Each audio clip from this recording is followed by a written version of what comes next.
বিশ্বনাথত মন্ত্ৰী হিমন্ত বিশ্ব শৰ্মাৰ নিৰ্বাচনী পদযাত্ৰা পল্লৱ লোচন দাসৰ হৈ নিৰ্বাচনী প্ৰচাৰ মন্ত্ৰী শৰ্মাৰ 4 কিলোমিটাৰ পদযাত্ৰা কৰে ডক্টৰ হিমন্ত বিশ্ব শৰ্মাই এই সমদলত অংশগ্ৰহণ কৰে সহস্ৰাধিক লোকে অন্তিমটো দিনত হিমন্ত বিশ্ব শৰ্মা ব্যস্ত বিশ্বনাথত তেজপুৰ সংসদীয় সমষ্টিৰ বিজেপিৰ প্ৰাৰ্থী পল্লৱ লোচন দাসৰ হৈ নিৰ্বাচনী প্ৰচাৰ অভিযানত তেনেদৰে অংশগ্ৰহণ কৰিছে নিৰবিচ্ছিন্নভাৱে পল্লৱ লোচন দাসৰ হৈ পদযাত্ৰাত অংশগ্ৰহণ কৰিছে নিৰ্বাচনী প্ৰচাৰ সভাত অংশগ্ৰহণ কৰিছে হিমন্ত বিশ্ব শৰ্মাই আজি অন্তিমটো দিনত পুনৰ বিশ্বনাথত এনেদৰে সহস্ৰাধিক সমৰ্থকক লগত লৈ 4 কিলোমিটাৰ পদযাত্ৰা কৰে ডক্টৰ হিমন্ত বিশ্ব শৰ্মাই হিমন্ত বিশ্বৰ প্ৰিয় শিষ্য পল্লৱ লোচন দাসক জিকাই আনিবলৈ তেজপুৰৰ পৰা সকলো ফালৰ পৰা চেষ্টা অব্যাহত ৰাখিছে হিমন্ত বিশ্বই বিভিন্ন নিৰ্বাচনী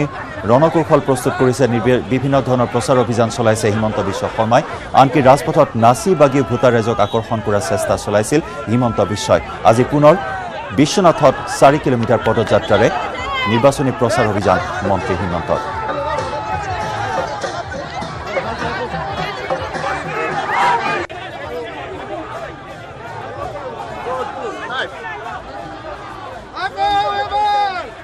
আৰু নিৰ্বাচনী প্ৰচাৰ অভিযানৰ অধিক তথ্য আমাক জনাব আমাৰ সাংবাদিক তুষাৰ হাজৰিকাই আচলতে আজি প্ৰথম পৰ্যায়ৰ নিৰ্বাচনী প্ৰচাৰ অন্তিম দিন আৰু ইতিমধ্যে বিশ্বনাথ চাৰিআলিতে দেখিবলৈ পোৱা গৈছে হিমন্ত বিশ্ব শৰ্মাই এক বিশাল ৰেলী কৰিছে আৰু ইয়াত এনেদৰে দেখিবলৈ পোৱা গৈছে যিসকল বিজেপি কৰ্মী আছে সকলো আনন্দ উল্লাস যিগৰাকী প্ৰাৰ্থী তেজপুৰ লোকসভা সমষ্টিৰ প্ৰাৰ্থী পল্লৱ লোচন দাসক লগত লৈ ইয়াত দেখিবলৈ পোৱা গৈছে এনেদৰে হিমন্ত বিশ্ব শৰ্মাই আজি ইয়াত এক বিশাল ৰেলী কৰিছে ইয়াত বিশ্বনাথৰ বিধায়ক আছে লগতে যিসকল বিজেপি নেতা কৰ্মীসকলে যথেষ্ট সংখ্যক লোক আহি পেলাই এই ৰাজপথত 15 নং ৰাষ্ট্ৰীয় ঘাইপথত ইয়াত দেখিবলৈ পোৱা গৈছে হিমন্ত বিশ্ব শৰ্মাক অভিবাদন জনাইছে আৰু ক'ব লাগিব যে এক বিশাল ৰেলী বুলি ক'ব লাগিব আৰু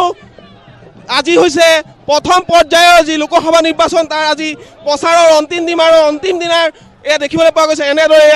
হিমন্ত বিশ্ব শৰ্মাই এনেদৰে দেখিবলৈ পোৱা গৈছে এক বিশাল ৰেলী আৰু যি 15 নং ৰাষ্ট্ৰীয় ঘাইপথ বিশ্বনাথ চাৰিআলিৰ ঘাইপথৰ কাষত যথেষ্ট সংখ্যক লোক ইয়াত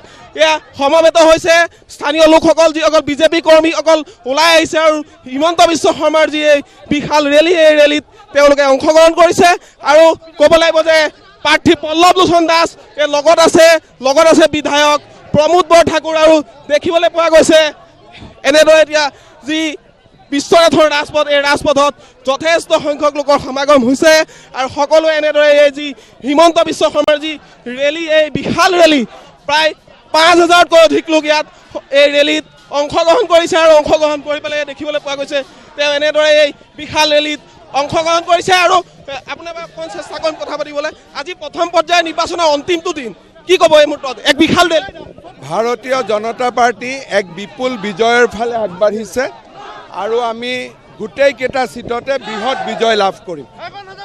লোচন দাসৰ বিজয় নিশ্চিত একেবাৰে 100% হয় নিশ্চিতভাৱে পল্লৱ লোচন দাসৰ বিজয় নিশ্চিত বুলি তেওঁ উল্লেখ কৰিছে আৰু এয়া দেখিবলৈ পোৱা গৈছে এক বিশাল ৰেলী আৰু এই ৰেলী তেনেদৰে দেখিবলৈ পোৱা গৈছে তেওঁ অংশগ্ৰহণ কৰিছে আৰু ৰাজপথৰ দুয়ো কাষে দেখিবলৈ পোৱা গৈছে যথেষ্ট সংখ্যক লোকৰ সমাগম হৈছে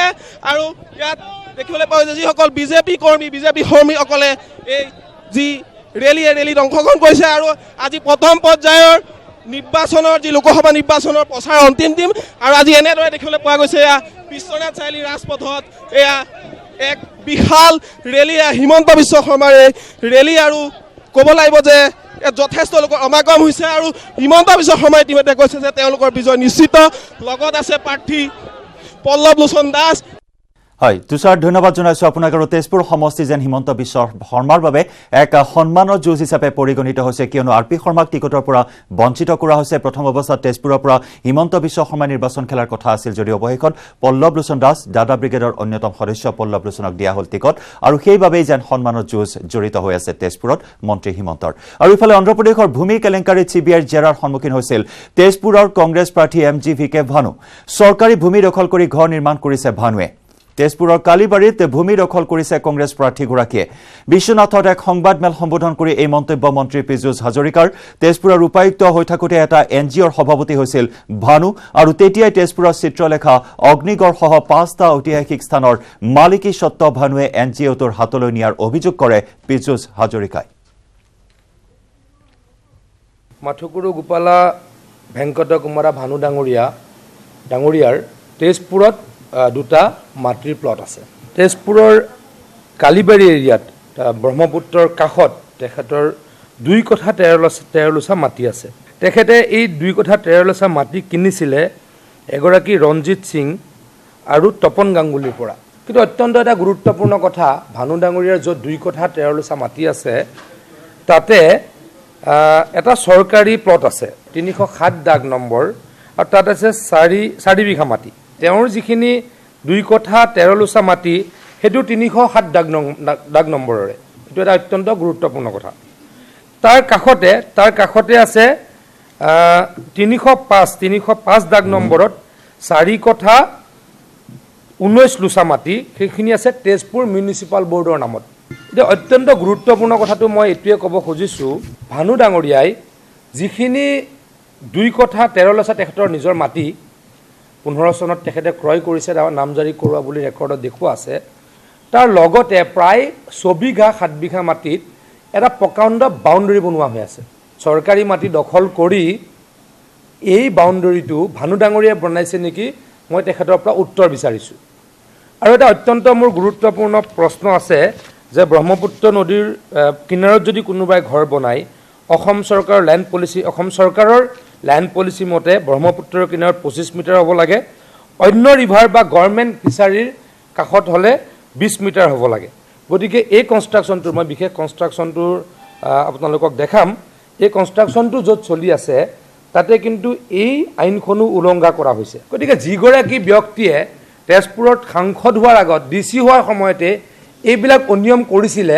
যদি এনেকুৱা মানুহ সাংসদ হ'বলৈ পায় তেজপুৰখন কি কৰিব